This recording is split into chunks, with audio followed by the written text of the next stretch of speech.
Hoje nós iremos refletir sobre a oração que faz descer fogo do céu. Iremos pensar naquele texto de Apocalipse 8, 1 a 6 e refletir como a nossa oração tem poder de transformar a história. Por isso, fique conosco, inscreva-se no nosso canal, compartilhe esse conteúdo e siga a IBNU nas suas redes sociais.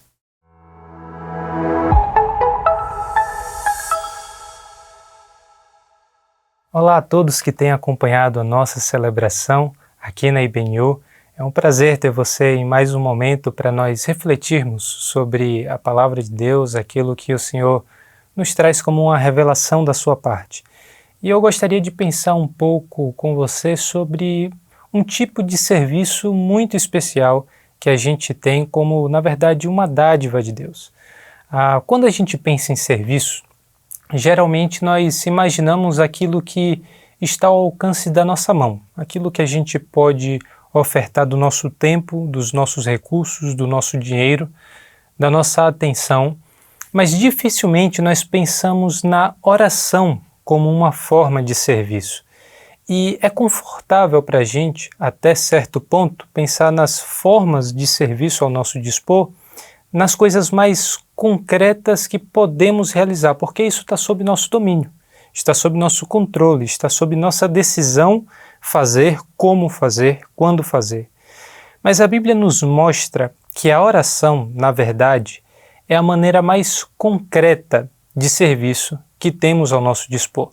Aquilo que Deus faz com as nossas orações tem uma importância tão grande que às vezes nós não percebemos, como essa é a maneira mais valiosa que temos de servir a Deus e servir ao próximo dentro da nossa caminhada com o Senhor. Por isso eu gostaria de pensar com você hoje e refletir no texto de Apocalipse 8, dos versículos 1 ao 6, no tema da oração que faz descer fogo do céu.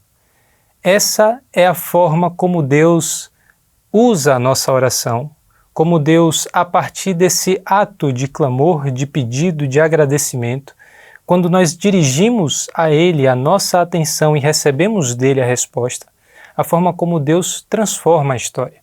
Por isso nós vamos ler agora o texto de Apocalipse 8, dos versículos 1 ao 6, que diz o seguinte: Quando ele abriu o sétimo selo, houve silêncio nos céus, cerca de meia hora.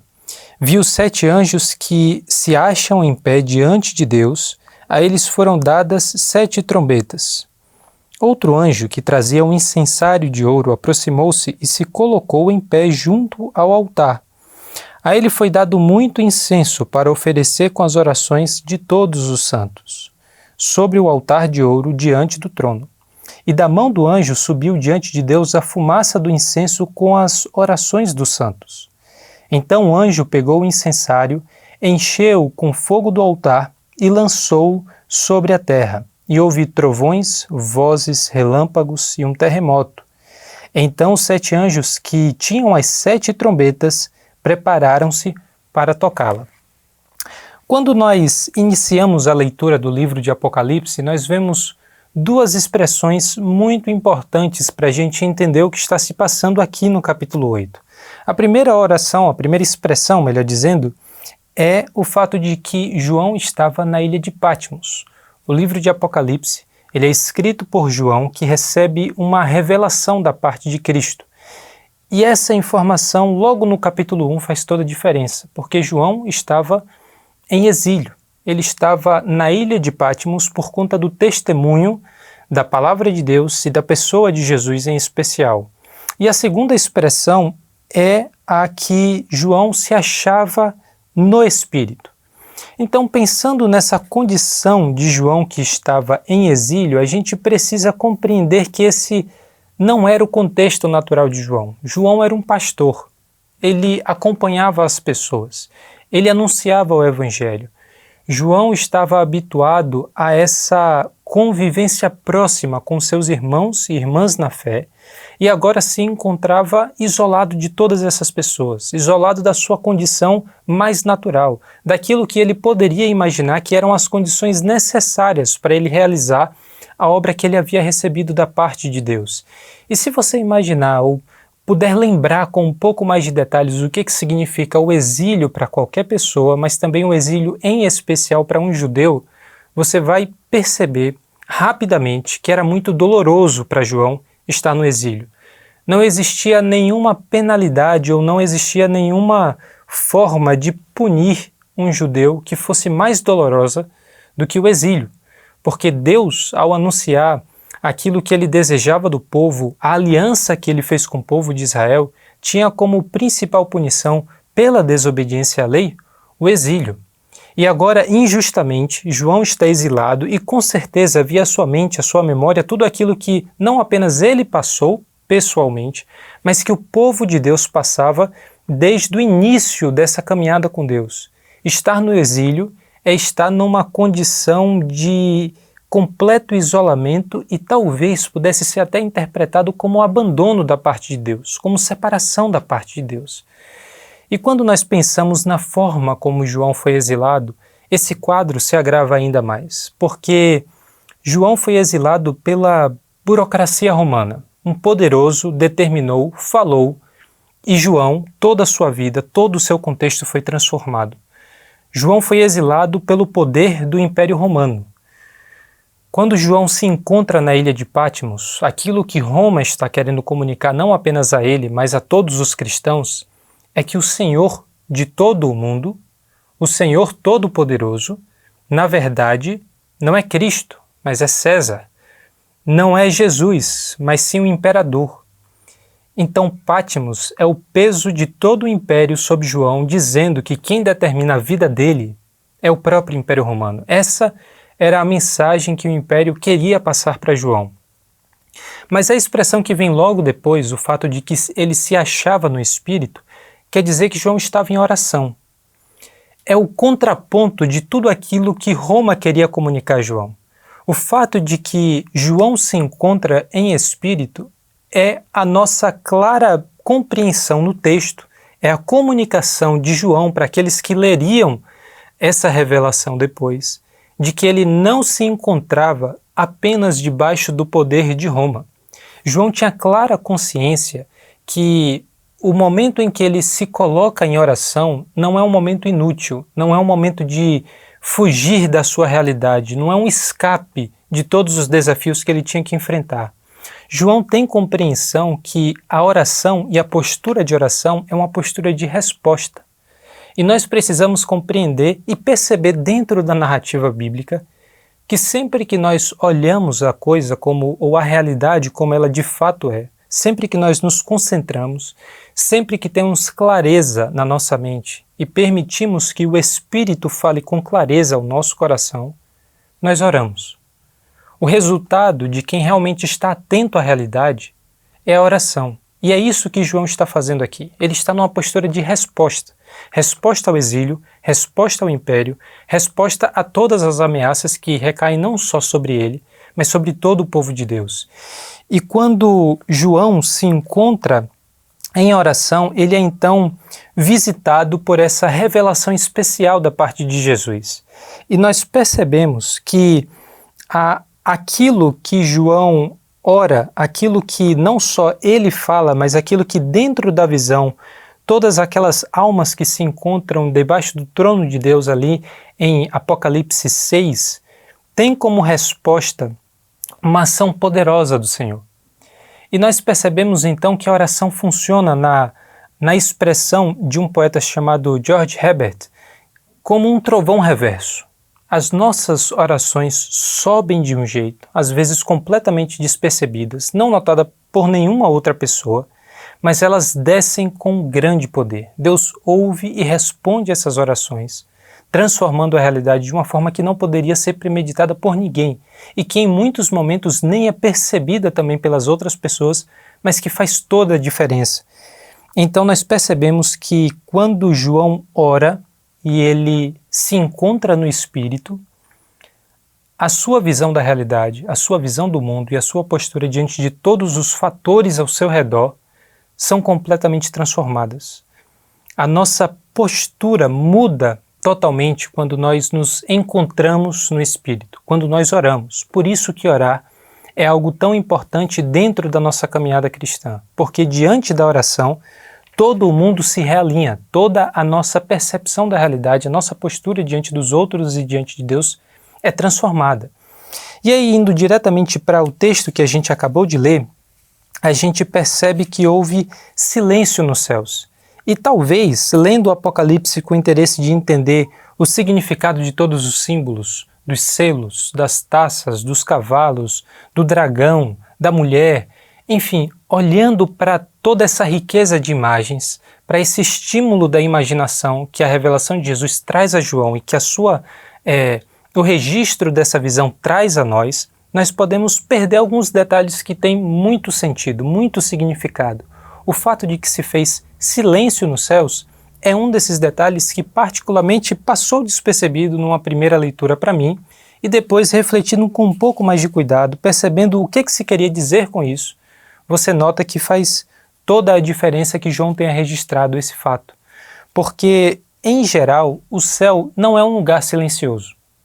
O céu tem trombetas que tocam, tem anjos que cantam, tem animais que adoram a Deus, uma multidão aparece na visão de João nessa relação direta com a revelação de Jesus como o Cordeiro poderoso que traz a salvação e a redenção para o mundo. Existe muito movimento, existe muito som, existem muitas vozes no céu. E se a gente tem uma imagem de céu como um local sem nenhum tipo de atividade, sem nenhum tipo de dinâmica, sem nenhum tipo de música, de som, nós temos uma percepção muito equivocada.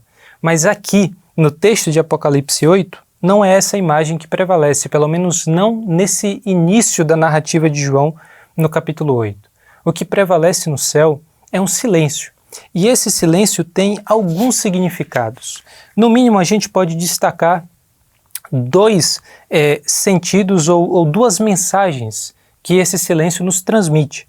A primeira é que existia uma grande expectativa dentro dessa parte da revelação de Deus, daquilo que ele estava fazendo e que ele ainda iria fazer por parte de todos aqueles que contemplam a ação de Deus na redenção da história, na redenção de toda a criação. Porque a gente percebe que o sétimo selo acabou de ser aberto. E quando esse sétimo selo é aberto, uma grande expectativa se constrói sobre o que irá acontecer. O que Deus vai fazer agora? O que será a sua ação poderosa, transformadora? Será que agora que ele vai trazer o juízo prometido? Será que agora ele vai resgatar todos aqueles que, como João, estão em exílio, estão em sofrimento? Será que agora que ele vai vingar o sangue dos mártires que perderam a vida por conta do testemunho da palavra de Deus e da pessoa de Jesus? Então a gente precisa perceber esse silêncio nos céus mais ou menos como a gente ouvir uma peça musical que tem a construção de um clímax e no momento mais elevado você não ousa sussurrar, você não ousa fazer barulho nenhum. No momento em que a história está num crescendo e chega no seu ponto mais elevado, todos estão completamente absorvidos por aquilo, querem saber o que irá acontecer. E por isso a gente percebe que o silêncio sinaliza essa grande expectativa de toda a criação diante da ação de Deus que irá se desdobrar logo em seguida. E a gente percebe a proporção dessa expectativa pelo fato de que são 30 minutos, meia hora de completo silêncio. Ninguém ousa falar nada, fazer barulho nenhum durante meia hora, de tanta expectativa, de tanto desejo de saber aquilo que será a ação divina. Um segundo sentido muito importante é a gente perceber que esse silêncio, na verdade, é a intenção de Deus de que ninguém atrapalhe o fato de que ele está atento à oração dos santos. Deus faz silêncio nos céus para ouvir aquilo que você está orando hoje. Deus faz silêncio nos céus porque Ele não está à parte do sofrimento de ninguém. Ele não está distante da alegria que causa no nosso coração uma resposta de oração. E Ele quer saber o que você tem a dizer para Ele. Ele quer saber qual é o desejo e a necessidade que você expressa em oração. Ele quer saber todas as dores, todo o consolo que você necessita, tudo aquilo que você tem de expectativa da intervenção dele na sua história. Por isso é importante você perceber que quando você entra em contato com Deus por meio da oração, ele está prestando atenção. Ele não só ouve o que você diz, mas ele ouve com toda atenção. Ele para os céus para ouvir aquilo que você está dizendo. Existe um silêncio nos céus para que a oração dos santos chegue ao ouvido de Deus de uma forma que ele possa dar ao seu clamor, ao seu pedido, ao seu agradecimento, toda a atenção possível. E quando a gente percebe que Deus ouve as nossas orações e Ele ouve com essa postura de atenção, de desejo de compreender o que você tem a dizer, a expressar, aquilo que às vezes você nem consegue articular muito bem, como aparece no texto de Romanos 8, e que o Espírito traduz isso que nós às vezes colocamos como gemidos, como expressões que vêm do profundo do nosso coração, mas que a gente não consegue traduzir em palavra, mas que o Espírito Santo leva isso como uma oração agradável a Deus. Quando você percebe que é essa a realidade, então você também fala de uma forma diferente. Você se expressa de uma forma diferente. Porque quando a gente sabe que a gente está sendo escutado e escutado com atenção, a gente toma mais cuidado com o que a gente fala, porque a gente quer falar da melhor maneira possível o que temos a transmitir. O fato de que você está me ouvindo hoje e outras pessoas estão me ouvindo me fazem ter muito cuidado, ter muita atenção sobre aquilo que eu estou tentando comunicar, sobre aquilo que eu estou tentando explicar a respeito da palavra de Deus. E isso acontece não apenas na oração, mas em todas as nossas relações. É muito comum quando a gente vai contar a nossa história para alguém, como a gente conheceu, por exemplo, a pessoa com quem a gente veio a se casar, com a pessoa que a gente sabia que deveria ser a nossa companheira, o nosso companheiro. Enfim, se você encontrou uma pessoa com quem você quer caminhar o resto da sua vida, é muito comum que a gente conte a nossa história dizendo que, ou sentindo, que enfim a gente encontrou alguém que nos escuta, encontrou alguém que dá atenção para tudo aquilo que a gente fala. E ser escutado é muito importante. Ser escutado estrutura o nosso discurso, estrutura as nossas emoções, os nossos sentimentos. Por isso a oração ela é importante não apenas para a gente falar com Deus, mas para a gente entender o que a gente quer falar com Deus, porque a gente sabe que do outro lado, Deus está escutando isso com atenção, com o desejo de compreender cada sílaba, cada palavra, cada sentimento que está sendo expresso. Então, ore a Deus com essa convicção de que Ele não só escuta, mas que Ele está dando toda a atenção à sua oração. E esse desejo de ser ouvido e o desejo de escutar as orações também tem a ver com uma oração muito especial que aparece em Apocalipse 6, dos versículos 9 a 11, que diz assim: quando ele abriu o quinto selo, vi debaixo do altar as almas daqueles que haviam sido mortos por causa da palavra de Deus e do testemunho que deram. Eles clamavam em alta voz: até quando, ó soberano, santo e verdadeiro, esperarás para julgar os habitantes da terra e vingar o nosso sangue? Então cada um deles recebeu uma veste branca e foi-lhes dito que esperassem um pouco mais, até que se completasse o número dos seus conservos e irmãos que deveriam ser mortos como eles. A proximidade desses selos, a gente acabou de ler um texto em que é aberto o quinto selo, e o texto de Apocalipse 8 fala do sétimo selo, nos dá a indicação que essas orações que João fala, com certeza são as orações de todos os santos, mas uma atenção especial para a oração que acabou de ser registrada aqui no capítulo 6. A oração daqueles que foram mortos injustamente, por aqueles que foram perseguidos por causa do testemunho, e que João percebe nessa revelação, ou vê nessa visão que é dada a ele, o fato de que Deus não está à parte da situação desses mártires, dessas pessoas que foram mortas. Deus não está distante da realidade e nem se esqueceu dessas pessoas. E mais do que isso, Ele não fez pouco caso do sofrimento delas. Porque Deus ouviu essas orações com toda a atenção, e Deus ouviu essas orações e respondeu a eles. Esperem um pouco mais. Deus não estava simplesmente dizendo: talvez em algum momento eu tome alguma providência sobre isso. Ou isso foi um acidente dentro da grande missão que eu tinha para vocês. Alguns precisavam ser sacrificados e aconteceu de serem vocês. Não é isso que Deus faz, não é isso que Deus responde a essas pessoas. Deus dá uma veste branca para eles, simbolizando aquilo que é o cavalo branco e também o fato de que Deus ou Jesus aparece nesse cavalo branco como um guerreiro vencedor que irá subjugar todos os seus inimigos, e dizendo que esses mártires, esses que morreram, fazem parte daquilo que é o povo que é liderado por Jesus. Ele está garantindo para eles que a vitória é certa porque Jesus irá derrotar toda a injustiça, irá subjugar todas as forças que se opõem à boa criação de Deus, e dizendo: esperem um pouco mais. Mas a gente percebe então que existe um desejo da parte desses que oram de que o céu desça à terra, de que a justiça de Deus, que já prevalece dentro do céu, dentro desse espaço em que Deus recebe o louvor, mas que Deus ordena o silêncio, desse espaço onde o sacrifício, as orações junto com o incenso sobem a Deus, esse espaço que é ordenado de uma forma muito planejada, muito consciente por parte de Deus, que essa perfeição desça à terra, que essa justiça e a vontade de Deus se estabeleçam plenamente na terra, assim como já é feita no céu. Então a nossa oração precisa ser a mesma desses mártires. Senhor, que a tua justiça desça sobre a terra, assim como ela já é feita completamente, perfeitamente no céu.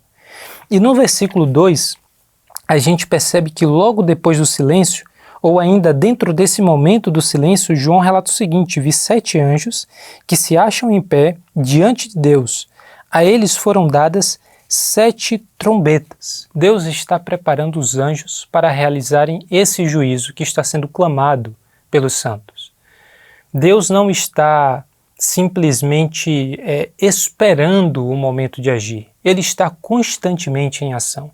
Ele está constantemente tomando providências para que a sua vontade seja feita na terra, assim como ela já é feita no céu. Ele está dando a esses anjos essas trombetas, e a gente vai ver um pouco mais para frente o sentido que essas trombetas possuem, e está ciente e agindo dentro da história para que o seu juízo seja realizado, para que a sua vontade seja realizada.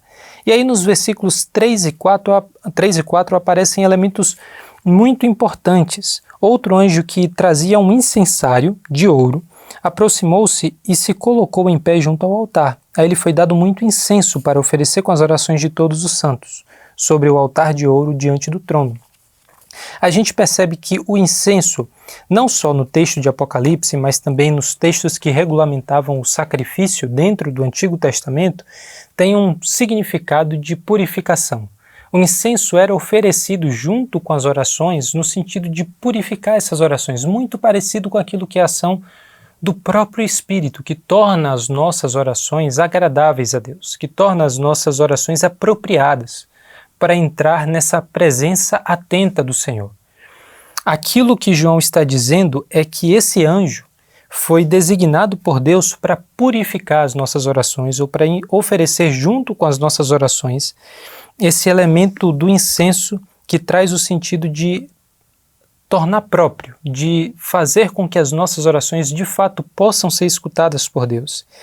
E quando a gente olha para orações que são purificadas, são oferecidas com incenso, e é um texto com uma riqueza de detalhes, é um incensário de ouro.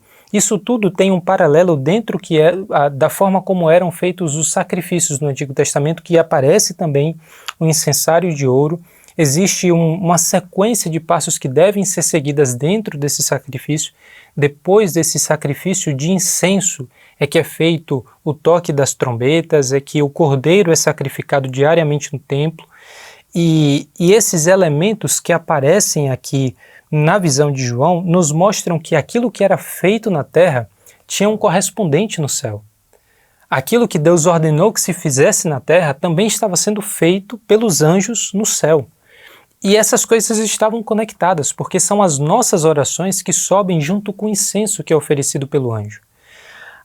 Aquilo que a gente faz, aquilo que a gente dirige a Deus enquanto uma ação em palavras, em sentimentos, em uma construção daquilo que é a nossa realidade, a nossa vida e as nossas expectativas a Deus por meio da oração, é algo que não obedece muito bem à lógica do nosso mundo. É algo completamente inesperado, tanto na sua forma quanto nos seus efeitos, porque As nossas orações a gente faz às vezes dentro de um quarto, a gente faz num ambiente que ninguém está vendo. A gente ora sozinho e muitas vezes só a gente sabe o que a gente orou. A gente não conta para ninguém. Só Deus sabe o conteúdo da nossa oração. E essas atitudes que nós fazemos em isolamento, que não aparecem em jornal nenhum, que não recebe a atenção de ninguém, que não tem impacto diante da percepção da lógica humana e da lógica desse mundo nenhum, são essas orações que Deus usa para transformar a história. E isso é loucura para o mundo, porque aquilo que não recebe nenhum tipo de valor, que aparentemente não tem nenhuma ação direta da sua parte, você não está botando supostamente a mão na massa, você não está indo e transformando diretamente a vida de ninguém. A Bíblia nos fala que essas orações sobem de uma forma toda especial, junto com o incenso que é oferecido pelos anjos a Deus. Deus ouve essas orações e Deus responde poderosamente na transformação de toda a história.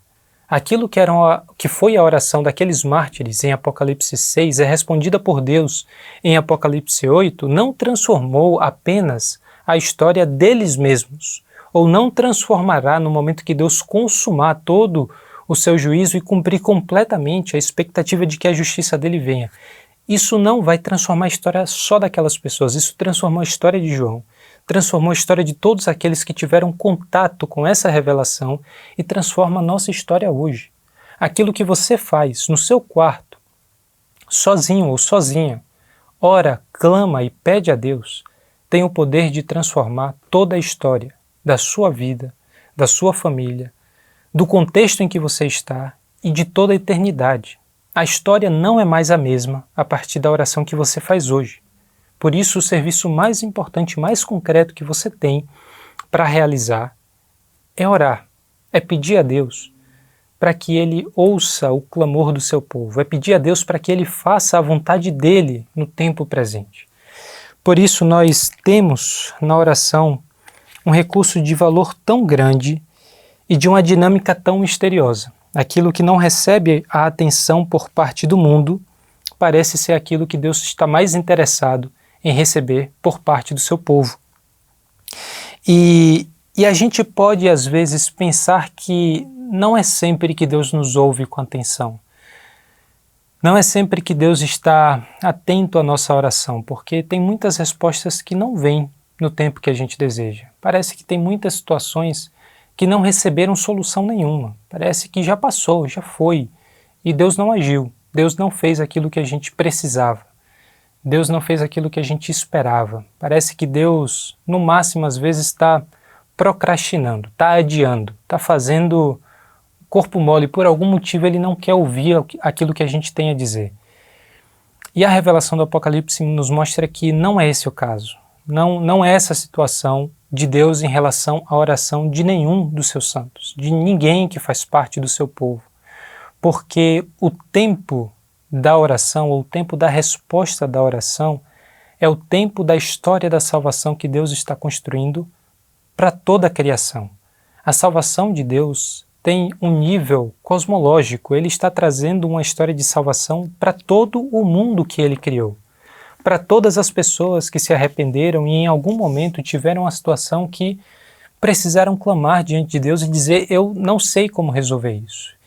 E diante desse fato de que João está nos dizendo que foi dado ao anjo muito incenso, indicando que também são muitas as orações que chegam diante de Deus e que Deus escuta todas elas, que Deus está tomando providências hoje de separar os seus anjos para cumprir a missão de trazer o seu juízo à terra, a sua justiça à terra, nós percebemos que o tempo de Deus para a nossa resposta não é pouco caso, não é indiferença. É que a história é construída em termos que nem sempre nós conseguimos ver com clareza. E o Apocalipse é justamente essa visão privilegiada que nós não temos, às vezes, no dia a dia com muita clareza. Essa visão privilegiada de Deus dizer, João, senta aqui do meu lado e veja a história como eu vejo. Perceba o papel de Roma, do Império Romano, como eu vejo, e de todos os outros impérios. Eles têm um prazo de validade, eles têm um tempo da sua ação, eles têm um limite do que podem fazer. e aquilo que é o domínio do Cordeiro Santo, aquele que teve autoridade para abrir o livro que ninguém mais poderia abrir. Esse Cordeiro, esse Jesus que foi morto, crucificado e humilhado, irá dominar sobre todos os outros reinos. Por isso, quando a gente olha para a história do ponto de vista de Deus, ao lado dele, e percebe tudo isso que ele já está fazendo no tempo presente e ele prometeu que fará no futuro, então nós temos a nossa expectativa renovada, nós temos a nossa paciência renovada, nós temos a nossa capacidade de resistir a tudo aquilo que parece não ter sentido no tempo presente de uma forma completamente diferente. Nós passamos a ter esperança. A partir dessa perspectiva de olhar para os fatos, para a história, para a minha vida, a partir da perspectiva de Deus, sentando do lado de Deus e lendo o Apocalipse como essa grande visão do que Deus já está fazendo, essa expectativa e essa esperança é aprofundada de uma forma que seria completamente impossível se a gente quisesse explicar os fatos ao nosso redor simplesmente com os elementos que nós podemos obter, simplesmente com aquilo que nós podemos encontrar de sentido. Isso é dado por Deus, isso é revelado da parte dele. Por misericórdia, ele nos permitiu ver como a eternidade tocou no tempo presente, como esse futuro invadiu a nossa história e invadiu a história que nós estamos vivendo hoje. Por isso, quando nós oramos, nós estamos tendo, pelo menos por um momento, a experiência que João teve, de olhar para toda a realidade da forma como o próprio Deus enxerga a realidade, como o próprio Deus vê e constrói a história. E nós então temos essa capacidade renovada de suportar as dificuldades do tempo presente, mas não só isso. Deus não apenas renova a nossa esperança, mas nos dá a capacidade de participar diretamente na transformação dessa história, justamente porque as nossas orações são respondidas.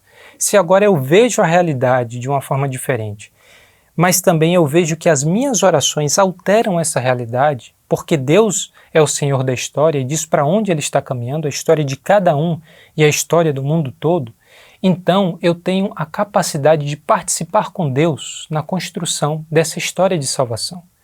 Eu tenho a capacidade de participar com Deus em todas as ações de consolo, todas as ações de salvação de pessoas que não tinham nenhum outro tipo de esperança. Eu tenho a capacidade de participar com Deus da transformação da sociedade em que eu me encontro. No momento em que nós oramos, nós temos a dignidade de agir juntamente com o Criador. E Blaise Pascal tem uma frase muito interessante sobre oração que reafirma justamente esse ponto. Oração é a forma de Deus dar ao homem a dignidade da causalidade. Oração é a forma de Deus dar ao homem a dignidade da causalidade. Sem Deus, tudo que a gente experimenta seria percebido como um conjunto aleatório, randômico de fatos e eventos que acontecem ao nosso redor. Nada teria sentido. Você poderia ter sorte ou azar de ter uma vida boa, tranquila, ou de ter uma vida marcada pelo sofrimento, pela dor, pela frustração. E não é isso que a gente experimenta. Juntamente com Deus, nós fazemos parte da construção dessa história porque Ele permite que você seja a causa. Ele permite que juntamente com Ele você seja o motivo pelos quais as coisas são transformadas. E logo depois, dos versículos 3 e 4, a gente tem uma atitude completamente inesperada por parte desse anjo que ofereceu o incenso, que sobe juntamente com as nossas orações diante do trono de Deus. Porque João vê o seguinte: então o anjo pegou o incensário, encheu-o com fogo do altar e lançou-o sobre a terra. E houve trovões, vozes, relâmpagos e um terremoto. Veja que se as nossas orações sobem despercebidas, elas descem com poder.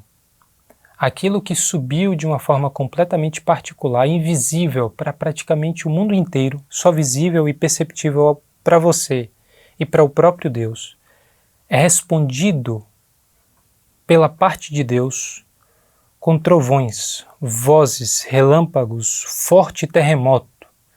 Essa é a simbologia do Apocalipse para dizer que Deus, ao ouvir a nossa oração, ordena ao anjo que as brasas que faziam parte daquele altar sejam lançadas como um fogo consumidor que desce à terra.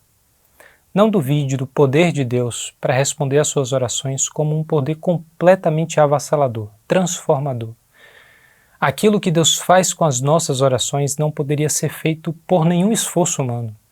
Não poderia ser realizado por nenhuma dedicação de nossa parte, por mais que nós nos consumíssemos em tentar trazer a transformação que nós desejamos. Isso seria completamente impossível a nós.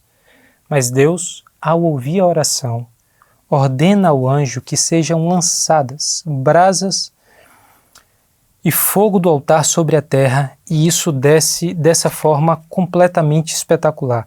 E a gente, às vezes, perde o sentido desses símbolos que aparecem no livro de Apocalipse e não percebe a grande razão ou a grande história que Deus está construindo e nos contando por meio desses símbolos. O fogo, por exemplo, que desce do altar não é simplesmente um sinal de poder, mas é um sinal de purificação. Em várias passagens bíblicas, o fogo aparece aquilo que consome não para destruir algo, mas para purificar algo.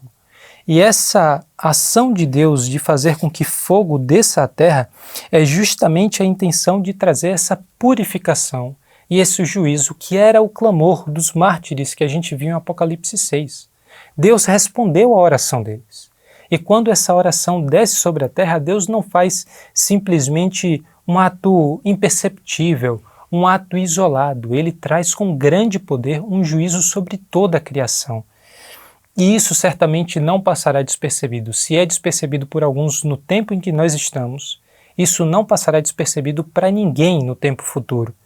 Então nós percebemos que essa presença do Senhor, por meio da oração, é uma presença muito poderosa. Talvez você vá se lembrar de todos esses símbolos ou de todos esses eventos que são narrados aqui em Apocalipse 8:5, tanto dos trovões, vozes, relâmpagos e um terremoto, com aquilo que aconteceu no Monte Sinai, aquilo que aconteceu em Êxodo 19:18, quando Deus desce sobre aquele monte para entregar ao povo a sua lei, revelar ao povo de Israel a sua vontade. Quais são os sinais de que Deus estava presente naquele lugar? O fato de que o Monte Sinai tremia, e tremia violentamente. O texto é muito expressivo de dizer que o monte não era capaz de suportar a presença poderosa de Deus. As pessoas foram profundamente abaladas por aquela manifestação gloriosa do Senhor. Uma montanha, aquilo que é fora da nossa proporção de grandeza, de peso, aquilo que é um símbolo dentro da nossa cultura e da nossa imaginação de força, de grandeza, aquilo parece não ter a menor capacidade de abrigar a presença de Deus. É esse Deus todo-poderoso que se manifestou lá, com trovões, com terremoto, com relâmpagos, com vozes.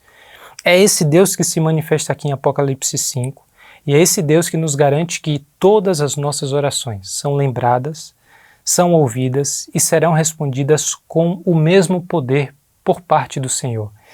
E quando a gente ora dessa forma, a gente tem o mesmo desejo daqueles mártires em Apocalipse 6. É o desejo de que a vontade de Deus desça sobre a terra, assim como ela já é feita nos céus. E por isso eu gostaria de chamar a sua atenção para o fato de que a oração não é tanto sobre a sua vontade. Às vezes a gente pensa na oração como um meio pelo qual nós simplesmente expressamos para Deus aquilo que a gente quer que Ele faça por nós, quando na verdade a Bíblia trata da oração como um alinhamento inverso. É da nossa vontade se submetendo à vontade dEle, desejando que a vontade dEle venha sobre a nossa vida. Desejando que a vontade dEle seja realizada em toda a terra, assim como é feita nos céus. Então a oração não é tanto sobre você. A oração é muito mais sobre Deus e a vontade dEle. Por isso que a gente lê Jesus falando em João 14, dos versículos 11 a 14, sobre esse fato de que aquilo que a gente pedir a Deus, Ele nos dará.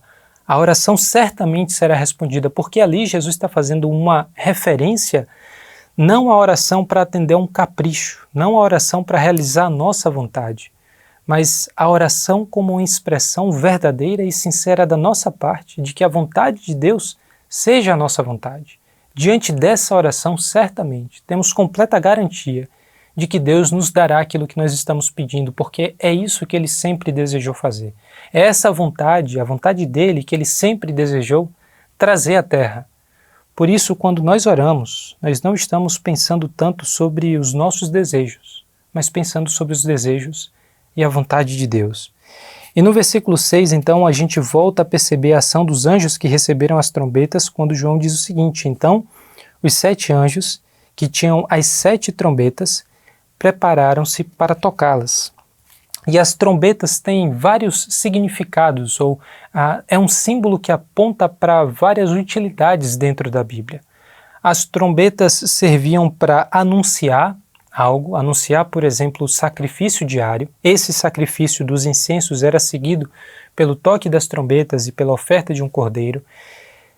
É usada também para convocar o povo para a guerra, quando o povo de Israel estava ainda reunido em tribos e eles precisavam guerrear. O instrumento que era tocado para convocar o povo para que entrasse, se organizasse, se preparasse para a guerra eram justamente as trombetas.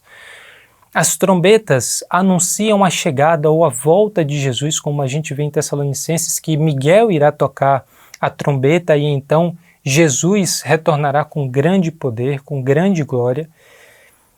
E em todas essas utilidades a gente percebe que a trombeta é utilizada, no fim das contas, para despertar a nossa atenção.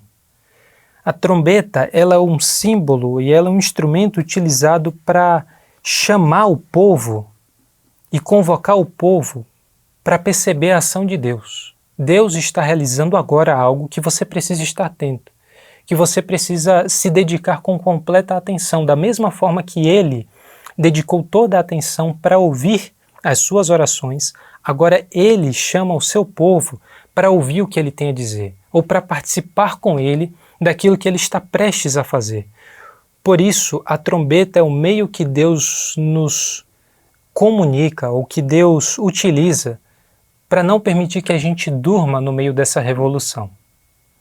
A trombeta é a forma como Deus nos desperta de um sono de distração, de um sono que nós nos colocamos porque nos perdemos em todo o barulho do dia a dia, de todos os sons que a gente recebe, de todas as mensagens que tiram a nossa atenção daquilo que realmente é central, da percepção da história como o próprio Deus percebe e fala: olha, você precisa voltar a escutar essas coisas. Agora é tempo, chegou a hora. Você não pode dormir no meio de toda essa transformação que está prestes a acontecer. Por isso, quando a gente ora, é muito importante que a gente esteja atento à resposta da parte de Deus, porque Ele pode, a qualquer momento, tocar a trombeta e convocar o povo. E uma das histórias que certamente aquele povo que leu inicialmente o texto de Apocalipse, que recebeu a revelação que João primeiramente recebeu da parte de Jesus, se lembrou de várias histórias em torno dessas trombetas que aparecem no texto. Possivelmente a primeira história do povo que vem à nossa mente hoje é a história da cidade de Jericó. Jericó teve os seus muros derrubados não por um efeito da ressonância que as trombetas talvez tenham causado. O que a gente pode perceber é que muito provavelmente o fato de que os sacerdotes precisavam rodear a cidade, tocar as trombetas, e veja que os números são muito parecidos entre o que aparece na história de Jericó e o que aparece aqui com a simbologia do número 7 para dizer algo que é completo dentro de Apocalipse, tem muita relação com as orações. Aquelas muralhas caíram porque aquele povo orou e Deus ouviu a oração do seu povo. E a partir das trombetas, Deus anuncia aquilo que Ele irá concretizar logo em seguida. Por isso, quando você entrar no seu quarto hoje, quando você se dirigir a Deus em oração, quando você clamar ao Senhor para que traga à terra a sua vontade perfeita, a sua vontade que é boa e agradável, entre com essa consciência, com essa compreensão de que Deus está ouvindo as suas orações. Ele está ouvindo com completa atenção. Lembre-se de que a história será outra depois da sua oração, porque Deus irá realizar aquilo que é a sua vontade a partir da oração do seu povo. Ele nos deu esse grande privilégio e até certo ponto um mistério de permitir que as nossas orações que sobem despercebidas desçam como trovão, desçam como um terremoto desçam como vozes, como relâmpago, com grande poder, para transformar a história que nós estamos vivendo, para transformar essa história de salvação que Deus tem desenrolado, que Deus tem construído há milhares de anos. E nós fazemos parte disso. Por isso, a sua oração faz descer fogo do céu. A sua oração é o serviço mais concreto que você pode realizar para a transformação da sua vida, da vida dos que estão ao seu redor e de toda a história.